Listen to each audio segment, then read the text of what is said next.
Confined space entry. What is a confined space?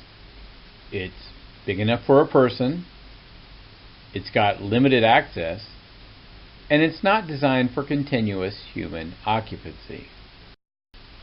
Big enough for a person means that your whole body must be able to fit inside. Limited access generally means one way in or out.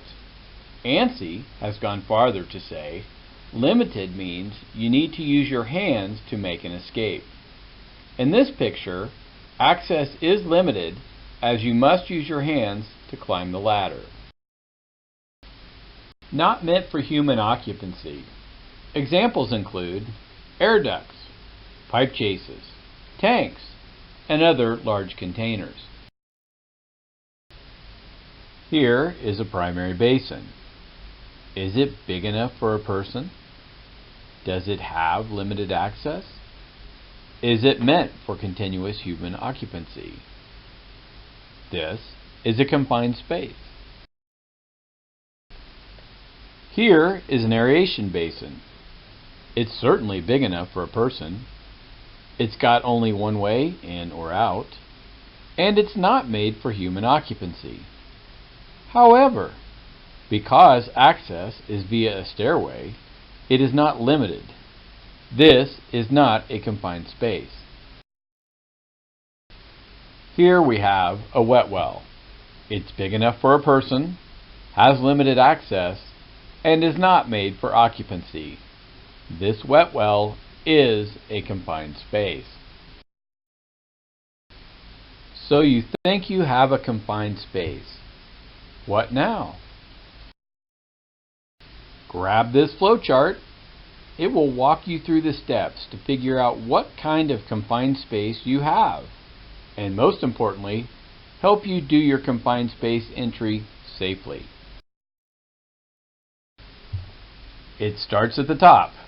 Does the space fit the criteria for size, access, and occupancy?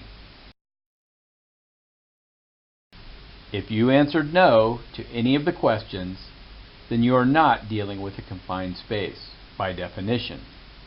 This doesn't mean there are no hazards. It just means we don't need to use the confined space procedures. Alright, it meets the definition of a confined space.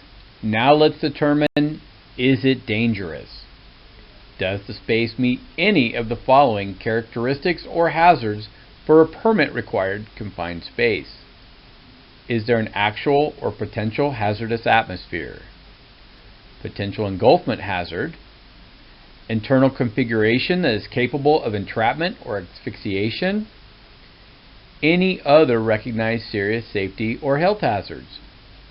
Or is the location listed on the permit-required confined space list? Here is an empty clarifier. It meets the criteria for size, access, and occupancy, which makes it a confined space. However, with valves and motors locked out, the space has no hazards. The clarifier may be reclassified as a non-permit required by use of the blue form. When you use the blue form, you still discuss the work procedures with the supervisor and crew, control access to the area, notify SCADA of the entry, enter the space, do your work. Upon completion of the work, tell SCADA and the supervisor, complete the blue form, and submit the completed form. Here is what the blue form looks like. You will notice it's blue in color. Reclassifying the space can be as simple as answering a few questions. So the space cannot be reclassified. This is a permit-required confined space. However, there's one more set of questions you need to ask. Does the space meet both of the following criteria to use the alternate entry procedure? Is the only hazard or potential hazard atmospheric, and that atmospheric hazard can be safely controlled by forced air ventilation? If that answer is yes, You may use an alternate entry procedure. This begins with following the yellow form and includes a discussion of work procedures, controlling access, notification of SCADA. After your work is complete, you again notify SCADA, complete and submit the yellow form. This is the alternate entry worksheet. You will recognize it is yellow in color. By following the instructions on the sheet, which include forcing fresh air into the space, you can safely conduct an alternate confined space entry.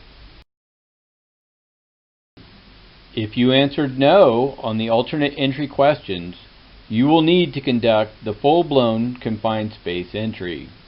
This will include harnesses for the entrance, a method of rescue, and the use of the pink form. Here is what the full-blown confined space entry form looks like. We refer to it as the pink form because of its color, which is pink. Notify SCADA before any entry. The Clark County Fire Department will want to be forewarned if they need to do a technical rescue. Next, we will meet the confined space entry team, including the entry supervisor, the entrant, the attendant, and if required, a method of rescue. The entry supervisor selects the correct paperwork for the type of entry to be performed. Make sure that a method of rescue is in place if it's required. Makes the final determination if the space is indeed safe to enter. May be inside the space or outside, and can call a halt to the entry at any time. The confined space entrant is aware of the hazards in the space, has been trained on confined space entry, and can halt the entry at any time. The attendant, sometimes referred to as hole watch or top man, never enters the space, continuously monitors the atmosphere in the space, documents the personnel who do enter, stays in contact with the entrants either verbally or via radio, has a method to contact rescuers, and can halt the entry at any time. The confined space supervisor may double as an attendant as long as they do not enter the space. A method of rescue is required for the full meal deal, permit required, pink form using confined space entry. There are two acceptable methods of rescue. The entry method, where a team of specially trained personnel enter the space, and the non-entry method, where a rescue device, such as a tripod, is used to drag the person out of the space. The dragging non-entry method is the one we use here.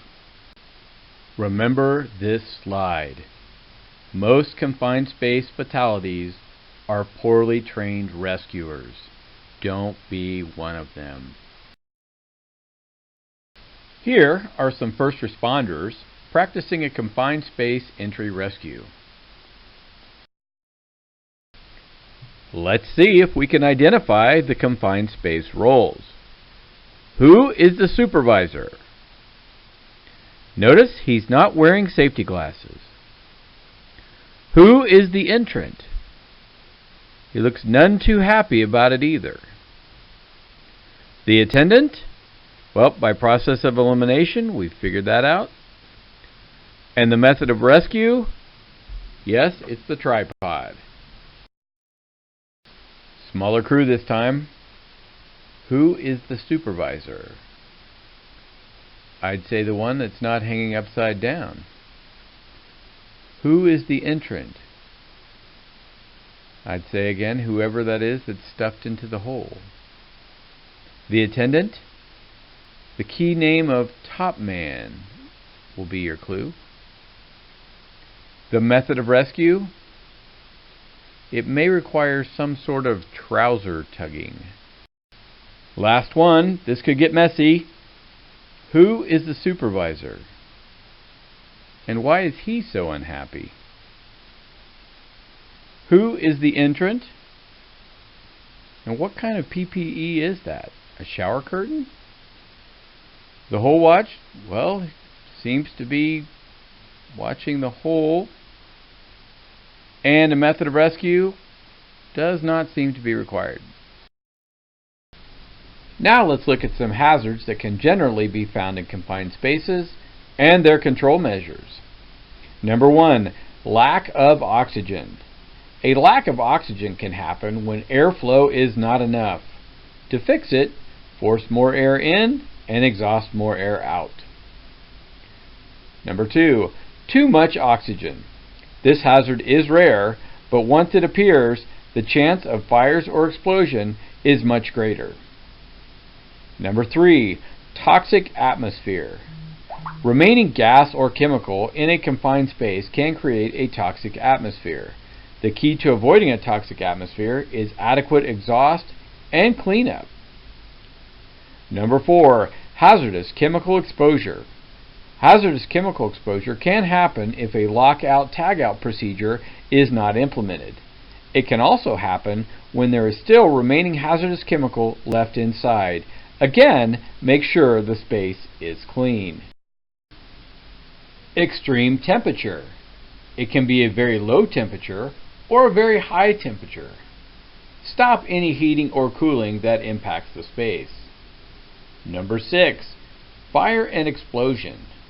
Remaining flammable gas or liquid in the space can easily ignite and may cause an explosion. To avoid this, measure the flammable gas or vapor level. Number 7, uncontrolled energy. Chain reaction is one of the possible causes that may present this hazard. Check this possibility from the safety data sheet. Number 8, engulfment. An unintended flow of solid or liquid can happen if a lockout-tagout procedure is not correctly done. Number 9, slips. Slip and fall hazard can exist if remaining liquid or solid is left. Cleanup is a must. Number 10, falls. Fall on the same level and a fall to a lower level can happen. Number 11, falling objects. Work tools that you bring into the confined space can cause a falling object hazard. Number 12, struck by. Piping inside a tank and ladders are examples of common objects that can injure you. Wear a hard hat. Number 13, electric shock. The use of electric power for confined space work is usually the source of an electric shock hazard. A ground fault circuit interrupter should always be used. Number 14, excessive heat. Due to its nature, excessive heat in a confined space will commonly occur. Avoid direct sunlight where possible. Specifically, here are some hazards that we have to deal with at the WPCF. Hydrogen sulfide, methane gas, liquid flow, rotating equipment, electric shock. Can you think of any others? Hydrogen sulfide, or H2S, is a common hazard in the wastewater and sewer industry. OSHA limits exposure to less than 10 parts per million per day. It can commonly be found in the primaries and in the thickeners. Use ventilation to eliminate this hazard. Methane gas. Yes, we have that. And actually about 12 factories that make it all the time. Digester gas is mostly methane and must be treated the same as this flammable explosive substance. Liquid flow. Though most of our facilities are so massive that engulfment would take a very long time, places like the fine screen channels could fill up in seconds. Lockout-tagout is essential to avoid this hazard.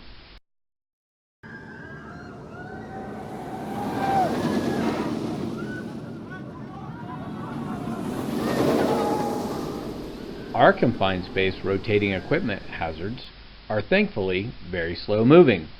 Clarifier arms and sludge collection flights and chains can still mess up your day. Lock them out. Electrical shock. While we do have a number of electrical vaults on site that are indeed confined spaces, Intact wires and conduits do not imply a special hazard. However, splices and exposed lugs would be a cause for extra concern, as well as extension cords and power tools brought into the space. Make sure this equipment is undamaged.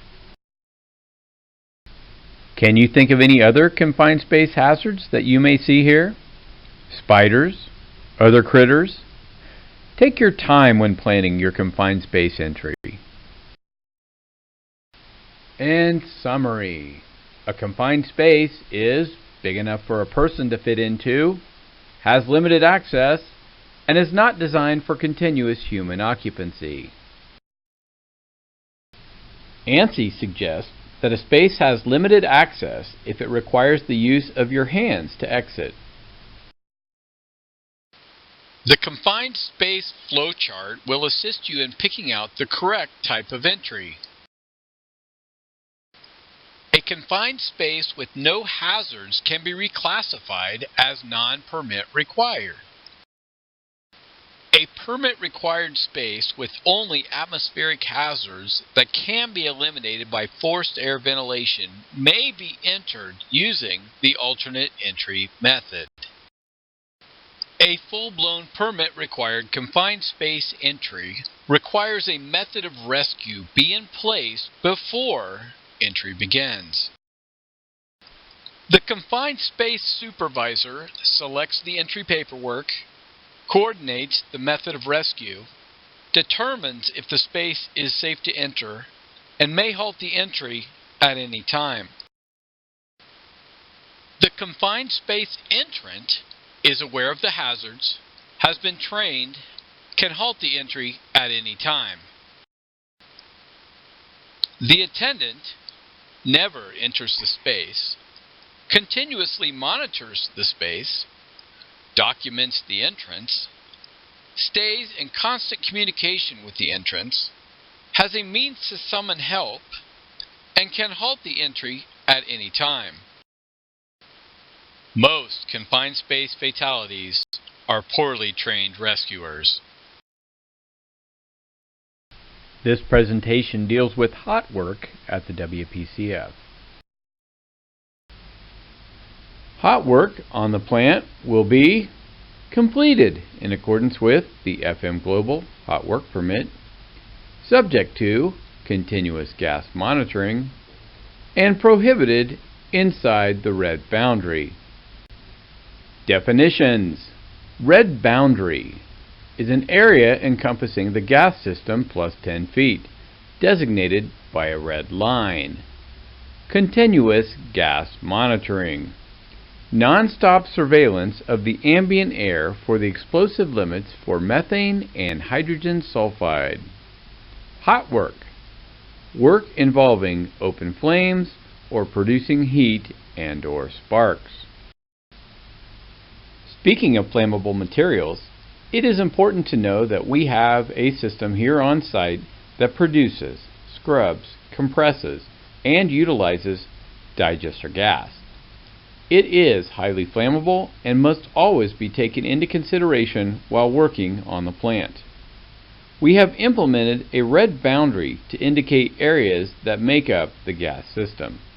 Digester gas is expected to be found in the gas system.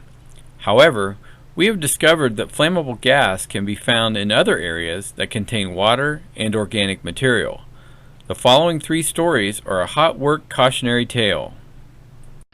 Tomahawk, Wisconsin.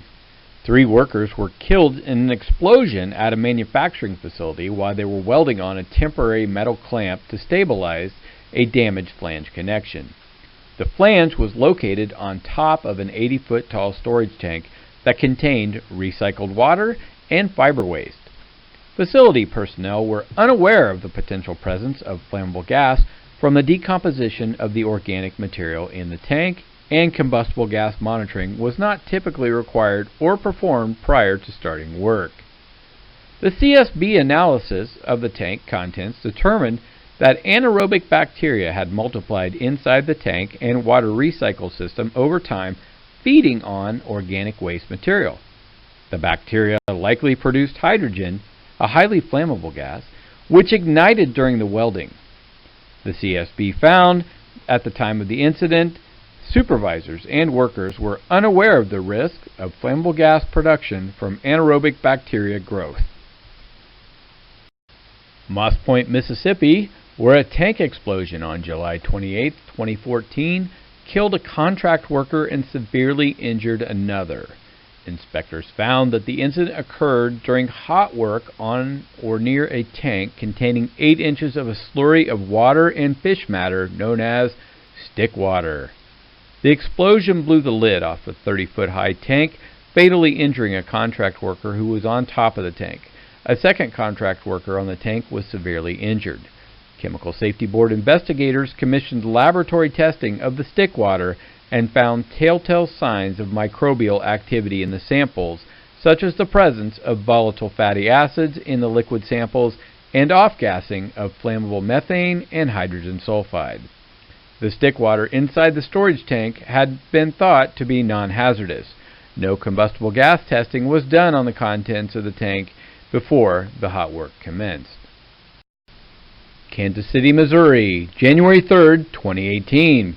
An explosion caused by a buildup of methane gas substantially damaged Kansas City's Blue River Wastewater Treatment Plant.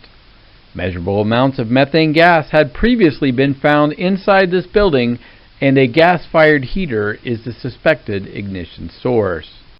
Chicago, Illinois, August 30, 2018. A worker's torch set off the explosion that lifted the roof off the far south side treatment plant, sending rubble crashing down onto 10 workers and trapping 2 of them. A crew was working on a large tank inside the building when a torch ignited methane gas, fire officials said. The workers may not have been monitoring the area before the torch was ignited. Personnel were required to wear personal gas monitors in the area, and using a torch in that environment was not supposed to happen. These tragedies underscore the extreme importance of careful hot work planning, hazard evaluation, and procedures for all storage tanks whether or not flammable material is expected to be present. Hot work dangers are not limited to the oil, gas, and chemical sectors where flammability hazards are commonplace. We came to the realization our business here is organic matter and water. It's everywhere, throughout the plant. It's in pipes, in tanks, and in basins. It's with this benefit of hindsight and hearing the accident scenarios from the Chemical Safety Board that we have decided to be overly cautious with hot work on site. Continuous gas monitoring may seem like a pain, but it certainly beats a catastrophic explosion.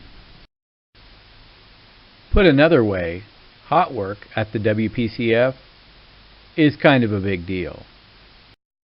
Sensible precautions. That's all it takes to prevent a hot work fire or explosion.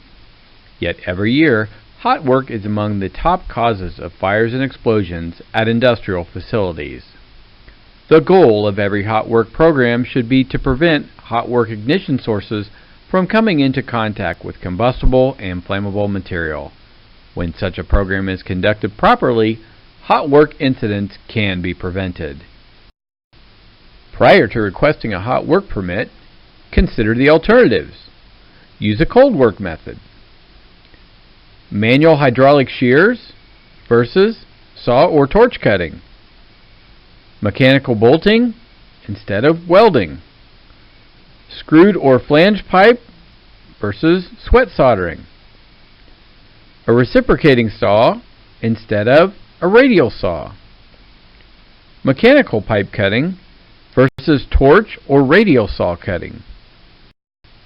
Another option may be to relocate to a hot work designated area, like a welding shop.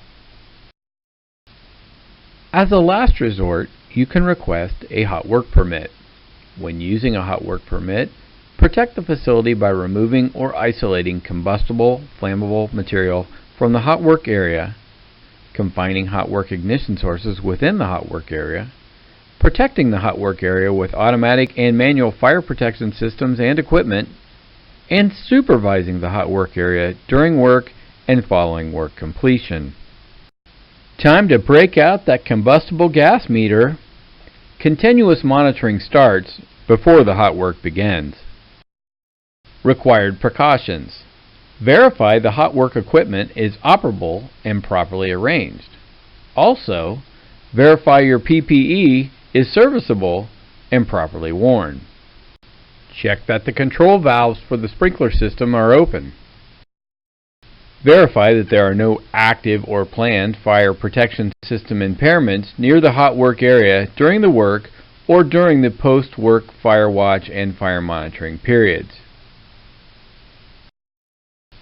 Provide manual firefighting equipment, including supplemental fire extinguishers. These are in addition to those extinguishers attached to the building. Preparing the hot work area. Define the hot work area as 35 feet horizontally from all hot work sites and a minimum of 15 feet above all hot work sites. When performing elevated work or work in drafty environments, consider extending the hot work area horizontally to 50 feet. Remove combustibles from the hot work area. If combustibles are non-movable, isolate materials from ignition sources by shielding or covering them with approved welding blankets or pads. Clean up ignitable liquids, dust, lint, and oily deposits. Identify and isolate potential sources of flammable gas, ignitable liquid, and/or combustible dust and lint that may be released into the hot work area during work. Conducting a job safety analysis may identify sources of these materials and whether the systems need to be just de-energized or additional protection is warranted, such as isolation, drain, and purge. Test the hot work area for flammable vapor and gas prior to work and continuously during the work. Protect or shut down ventilation and conveying systems that may transport combustible material into the hot work area or hot work ignition sources out of the area. Extend the hot work area to the opposite side of a building when openings exist through which hot work may pass or there's a presence of thermally conductive material that may transfer heat through the structure. This is a big deal. In both cases, combustibles on the other side of the wall may be exposed to the hot work ignition source.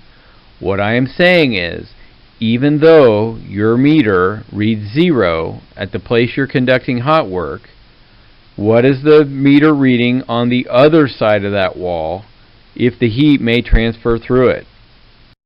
The final step on preparing the hot work area is to identify and safeguard combustible lined equipment, piping, or ductwork within the hot work area that have openings that may allow the ingress of hot work ignition sources. When preparing for hot work on or in equipment, identify and isolate interconnected equipment and piping that contains flammable gas, ignitable liquid, or combustible dust and lint. You should drain ignitable liquid and purge flammable vapor and gas from equipment and interconnected piping. Test equipment and/or piping for flammable vapor or gas prior to work and continuously during the work. Conduct testing even if the equipment does not normally contain these materials, as we are working at a wastewater treatment plant and methane gas could be anywhere.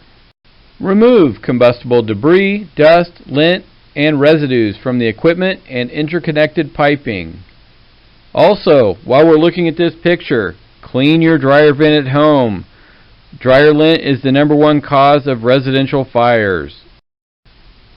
Treat hot work on combustible lined equipment, piping, or ductwork as a hot work high-risk operation.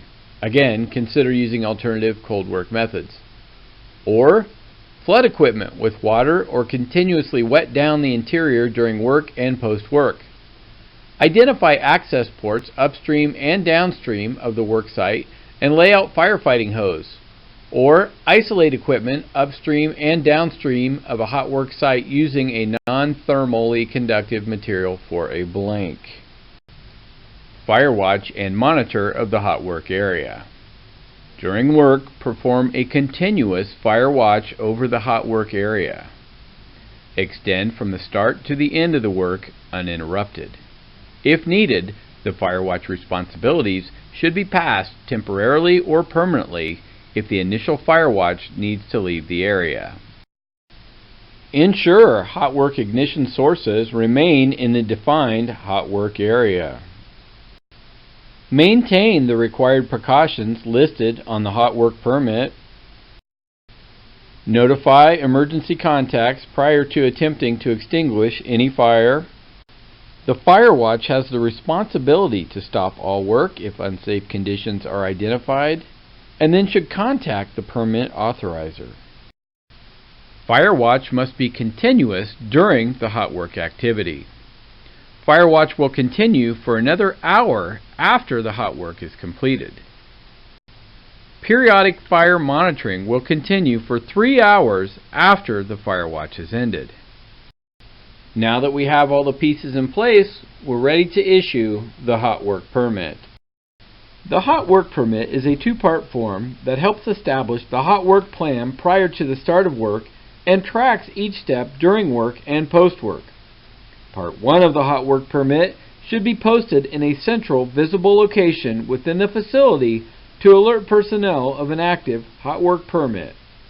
Part 2 of the hot work permit should be hung in the hot work area to be used as a reference for the fire watch, required precautions, emergency contracts, etc., to record completed actions from the hot work plan, like completion times, and act as a warning for bystanders smelling or seeing smoke. Hot work on the plant will be completed in accordance with the FM Global Hot Work Permit, subject to continuous gas monitoring, and prohibited inside the red boundary. In summary, hot work on the plant will be completed in accordance with the FM Global Hot Work Permit. Hot work on the plant will be subject to continuous gas monitoring. Hot work on the plant will be prohibited inside the red boundary. The red boundary is an area encompassing the gas system plus 10 feet designated by a red line. Continuous gas monitoring is the non-stop surveillance of the ambient air for the explosive limits for methane and hydrogen sulfide. Hot work is work involving open flames or producing heat and/or sparks. Cold work methods include manual hydraulic shears, mechanical bolting, screwed or flanged pipe, reciprocating saw, mechanical pipe cutting. Fire watch must be continuous during hot work activity. Fire watch will continue for an hour after hot work is completed. Fire monitoring will continue for 3 hours after the fire watch has ended. There are chemical and liquid hazards on site, so you must be cautious. Generally, the chemical storage tanks are labeled with their contents and placarded with the product's hazards. The catalog of safety data sheets is available on any WPCF employee's computer workstation. Simply click on the yellow and red icon shown on the screen. This will bring up the index of the hazardous chemicals that we use at WPCF. A click on that chemical's name will bring up the latest safety data sheet. Additionally, the environmental laboratory has its own list of chemicals. This multicolored icon is displayed on the lab employees' workstations. These safety data sheets are broken out by analysis and similarly linked via an index. Ferric Chloride. It's found mostly in the tank area closest to the headworks building. You must prevent skin contact. If you do get it on your skin, you can wash with soap and water. And eye contact. If you do contact your eyes, irrigate them immediately. Personal protective equipment for working with ferric chloride is goggles and face shield and gloves. Aluminum sulfate. It can be irritating to your skin, so if you get it on you or in your eyes, flush with water. Personal protective equipment required when working with alum, goggles and rubber gloves. Sodium hypochlorite. It's stored in the final treatment building. It's used for disinfection. Use the PPE required to prevent contact with the skin and eyes. If you do make contact with the hypo, flush with water. Keep the area ventilated. Sodium bisulfite. It's also stored in the final treatment building. As before, use the PPE necessary to prevent contact with the skin and eyes. If you do get it on your skin or in your eyes, flush with water. Keep the storage area ventilated. The polymer tanks are located at the dewatering building. The safety data sheets instruct us to avoid skin contact and require the use of a respirator due to the presence of petroleum distillates. However, we have conducted air monitoring and our application does not expose our employees to this hazard, so respirators are not required. Its greatest hazard is present when it gets wet. It's extremely slippery. Even a small amount of polymer on your shoe will send you for a spill. Digester gas is found throughout the gas system, which is identified by red painted boundaries. It is flammable, it is explosive, and it may asphyxiate you. Always use gas detection equipment when working in the digester gas area. Of course, we have wastewater here as well. Some biological hazards that may be in wastewater are bacteria, which may cause diarrhea, fever, cramps, and sometimes vomiting, headache, weakness, or loss of appetite. Funguses can lead to allergic symptoms such as a runny nose, and sometimes can lead to lung infection or make asthma worse. Parasites may cause diarrhea and stomach cramps, and even nausea or a slight fever. Viruses can cause liver disease or even death. However, there are no known cases of wastewater workers getting HIV from their jobs. What you can do is wash your hands very well and frequently. Do not touch your nose, mouth, eyes, or ears with your hands unless you have just washed. Keep your fingernails short. Use a stiff, soapy brush to clean under your nails. Wear waterproof gloves when you clean pumps or screens and when you handle wastewater, sludge, or grit. Always wear gloves when your hands are chapped or burned or you have a rash or a cut. We have non-potable water, which we call NPW, non-pot, or reuse water. It's used site-wide for irrigation, dust control, cleaning, and even in our process. It's generally painted in an electric purple looking color called Pantone 522. Though it's not hazardous, it's also not safe to drink. It's cleaner than lake water, and people don't freak out when they get that on themselves. If you happen to discover a leak or a spill, warn the people in the surrounding area, notify SCADA at 702-229-6600, and do not attempt to clean up the spill yourself. In summary, there are a number of chemicals and liquids on site. Everyone who works here has access to the safety data sheets. Wear the PPE as described in the safety data sheet. Pay attention to the signs and placards. Notify SCADA if you discover a leak or spill. Line breaking and purging. Line breaking is the intentional opening of a pipe, line, duct, or vessel that contains or has contained a material capable of causing injury. The following presentation will list strategies for minimizing risk along with some specific techniques to help you safely break and purge lines and equipment. Strategies to minimize risk. Plan the work. It's a really big deal. Turn off the supply. It seems obvious. Consult the safety data sheet. You know, the one safety people are always blathering about. And finally, stay out of the line of fire. Line breaking is a big deal and should not be taken lightly. When planning the work, you should collaborate with area supervisors, operators, and maintenance personnel.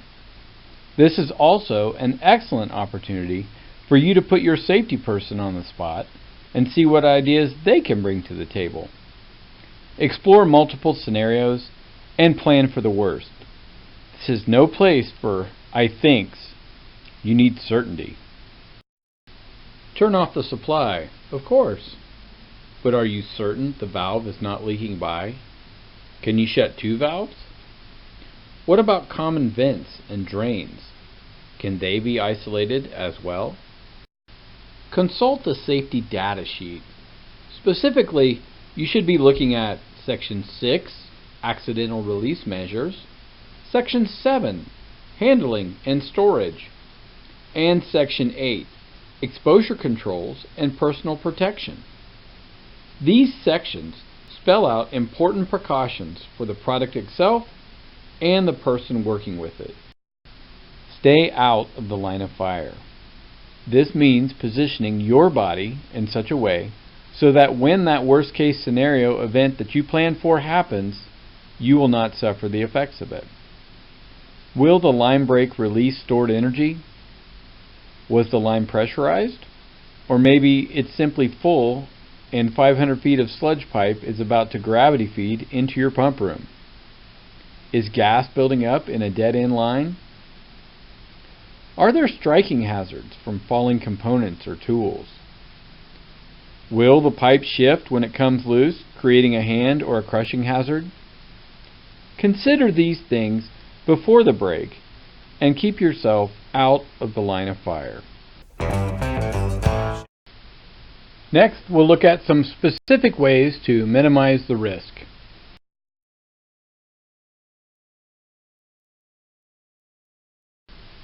Down and away. This is Bob. Bob is going to perform a line break on this comically large ferric chloride pipe. After careful planning has ensured that this will not disturb operations, Bob shuts off the supply. When consulting the safety data sheet, Bob determines he needs to add safety glasses and a face shield to his PPE. Now to avoid the line of fire. Bob will use a technique called breaking down and away, keeping himself on the top or upside of the pipe and loosening the bolts on the bottom or downside of the pipe. Bob keeps himself away from the ferric in the pipe as it drains. The alternative of up and in would put Bob front and center of a bad experience. Some ways to minimize the risk if you're breaking a gas line: use large fans to ventilate the area. Also, continuously monitor the area using a gas meter. And finally, a simple way to minimize risk when you're dealing with liquids: contain that liquid. Now for purging. Purging is displacing of one product with another, usually a safer product. For example, filling a very large tank completely with water is a form of purging. Nitrogen is the most common gas used for purging. Nitrogen typically arrives in dewars that are roughly the size of a water heater. Inside is a very cold, 320 degrees below zero cold, liquid nitrogen. When purging, use the gas valve on the dewar to allow the warmer now nitrogen gas to expand and flow into your line. What about that nitrogen? About 4/5 of the Earth's atmosphere is nitrogen. Its inert properties make it useful for excluding moisture from vessels in storage. However, don't mistake its abundance and inert quality to mean it's completely safe. In confined areas, nitrogen can displace oxygen that you may be counting on to breathe later. When using liquid nitrogen, you should remember that skin contact can cause nitrogen burns. It can permanently damage your eyes. You should always wear a face shield and goggles, as well as insulated gloves and splash-resistant clothes and shoes. A surface sprayed with liquid nitrogen will be frozen, and if you touch it, your skin can be torn off. If you are storing liquid nitrogen, leave plenty of room, as it expands greatly as it warms. And finally, if you are in a room and some liquid nitrogen spills, get out of there, as it will displace the oxygen as it changes from a liquid to a gas. Run away! Run away! Here's an example of a bad idea using liquid nitrogen. Jägermeister, need I say more, sponsored a pool party in Mexico. They used the nitrogen to create this fog effect that you see right above a swimming pool. That's great for watching people hanging out, but bad for the people that are swimming. It really limits the amount of places you can find air to breathe. In summary, line breaking is the intentional opening of a pipe, line, duct, or vessel that contains or has contained a material capable of causing injury. Purging is the displacing of one substance for another. Nitrogen, though common, can still be dangerous. Liquid nitrogen, though cold, can burn you. Line breaking strategies to help you minimize risk include: plan the work, turn off the supply, consult the safety data sheet, and stay out of the line of fire.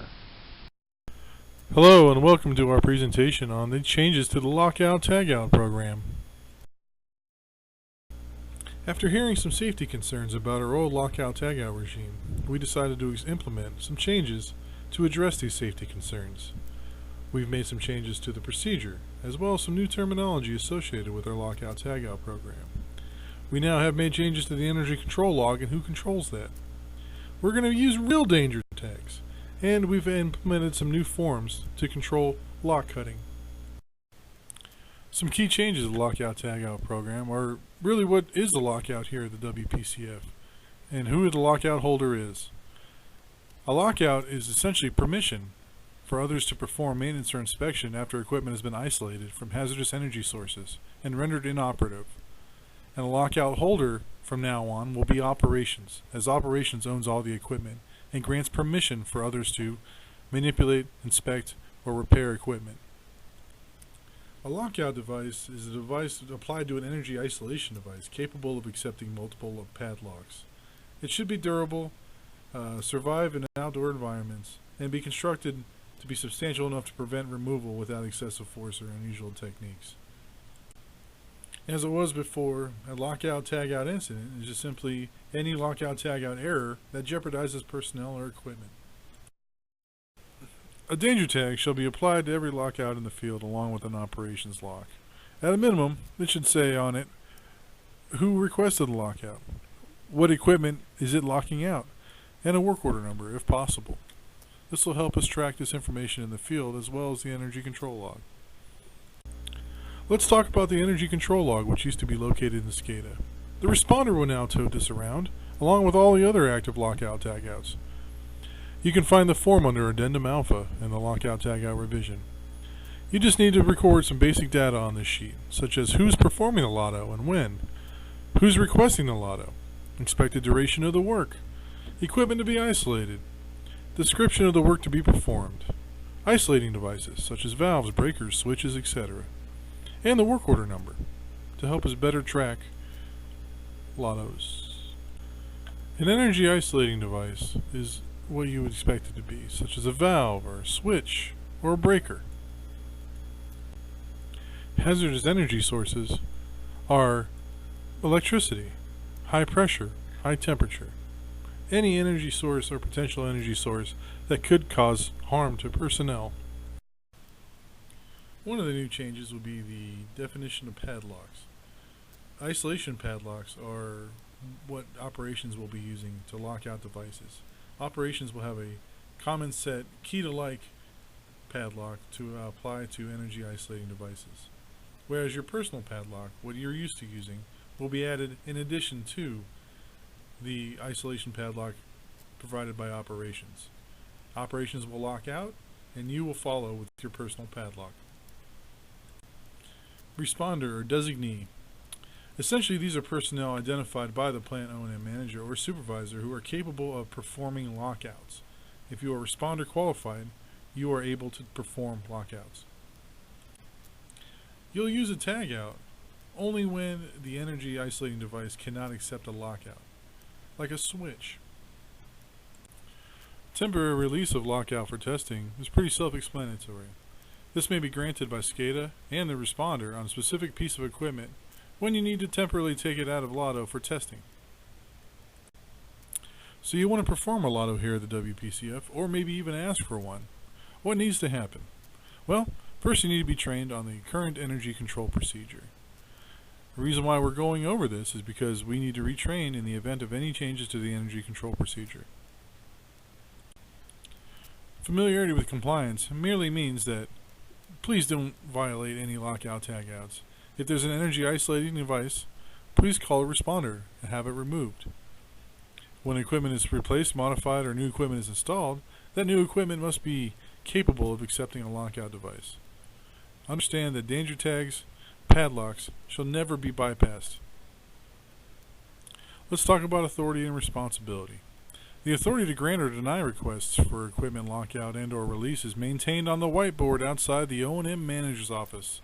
This authority is normally granted to qualified plant operators and ESTs. All personnel involved with lockout tagout are responsible for ensuring the equipment is properly isolated from hazardous energy sources and ensuring the equipment is relieved of potentially hazardous stored or residual energy. Make sure that it is locked out, tagged out before performing maintenance or inspections. Everyone is responsible for these aspects of lockout, tagout. As it is commonplace now, anybody who wants a lockout, tagout must ask a responder qualified person to perform that LOTO. Here's where we see some of the small changes we've made to the energy control procedure. When asked for a lockout, a responder shall review the applicable procedures, render safe all hazardous energy, attach the lockout devices, in this instance the new set of operations logs, complete the lockout in the energy control log, which used to be in SCADA but now will be carried around by the responder. They will monitor the equipment and notify the lockout requester that the lockout is completed. And here's the new form. It's got a place to document who's doing the LOTO and when, who asked for it, how long is this LOTO expected to last, the work order number, the equipment, work to be done, LOTO requirements including the number of locks and tags. Furthermore, the new form has a safe to release reminder list to assist the person clearing the lockout. And finally, this form will be in the binder that stays with the responder. So you've asked for a LOTO and the responder claims to have done it for you. What are you going to do? If it was me, I'd ensure that it was actually locked out and tagged out properly. I'd ask for it to be started if I didn't witness it myself.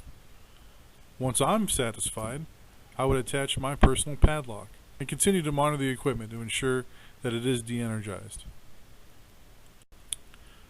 Sometimes there will be a need to temporarily release a lockout, usually for equipment testing. If the SCADA operator and the responder agree, then the responder can verify that the equipment is ready for testing.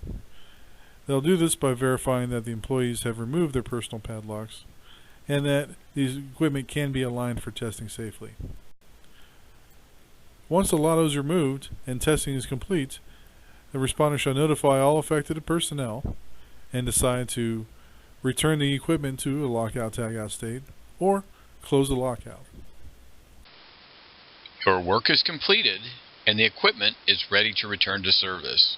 What do? Remove your personal lock. Notify the responder. Before a responder releases a lockout and removes the operations lock, they must get eyes on and walk down all relevant equipment, ensuring that components have been reconnected, guards have been replaced, piping and tubing is intact, valves are in proper position, as well as ensuring that no personal or contractor locks or tags remain. Once these steps are complete, the responder may remove the tags, operations locks, and lockout devices. Finally, close out the log. One procedure we've been lacking and finally have remedied is what to do in the event of an employee being off-site while we need their padlock removed from a lotto. Well, under the direction of an O&M supervisor, we will ensure that the employee is in fact off-site and away and unavailable.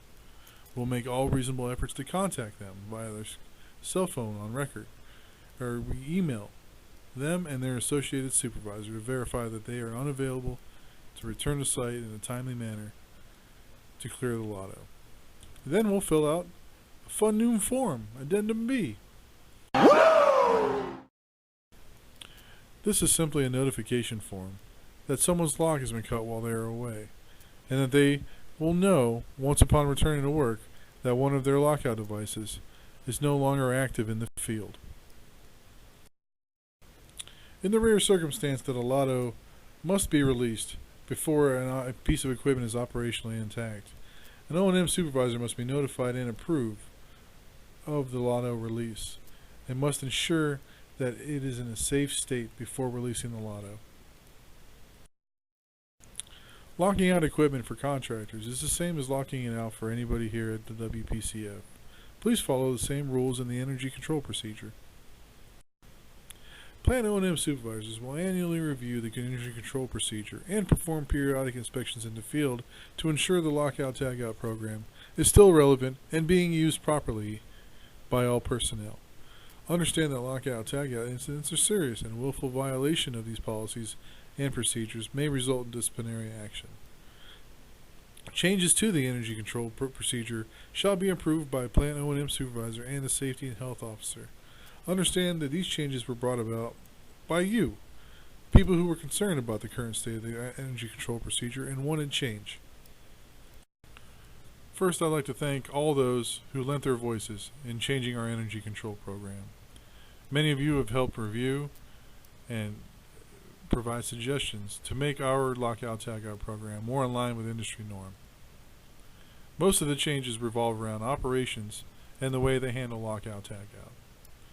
Now, any responder qualified personnel can perform lockout-tagout, but the designated responder for the day will have all the lockout-tagout devices and energy control log with them. Those are pretty much the biggest changes we've made. Operations will be the first one on and the last one off, because operations owns all the equipment and grants permission for others to work on those pieces of equipment. In summary, lockout is essentially permission for others to perform maintenance and inspections. A danger tag is used now for every lockout. The energy control log will be carried by the responder. Isolation padlocks are red in color and owned by operations. Everybody is responsible for lockout procedures. The red isolation lock will be attached by the responder. Yellow personnel locks are attached after the red isolation lock. It is permissible to temporarily release a lockout. When ready to release the lockout, remove your lock and then notify the responder. Lock cutting is a multiple-step documented process. This supplemental training involves lockout-tagout.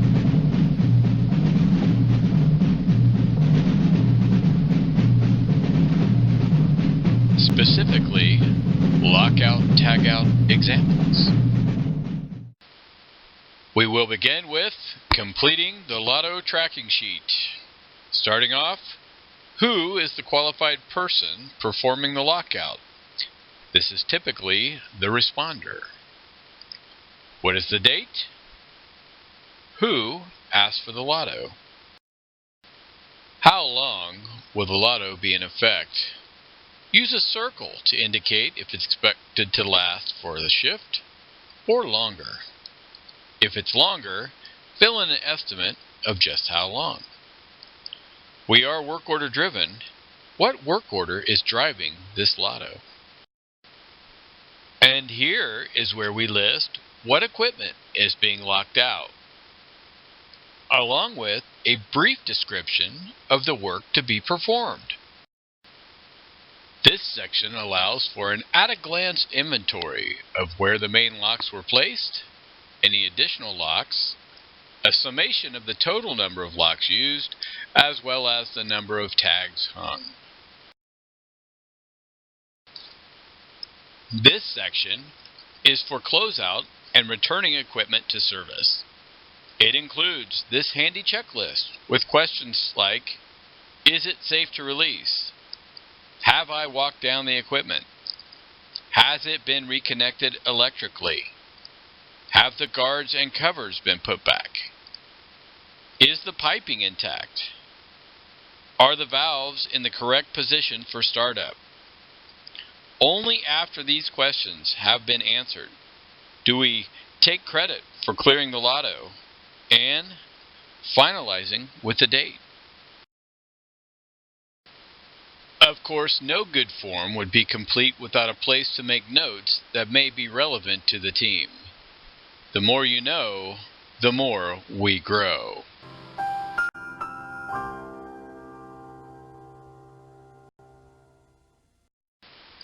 Alright, we've seen the form. What does a lockout look like in real life? In this scenario, you're the responder. You've been asked to shut down foul air fan 7-1. You go into the MCC room and you see that it is running. You get on the radio and contact SCADA. SCADA, responder, please shut down foul air fan 7-1. Aww.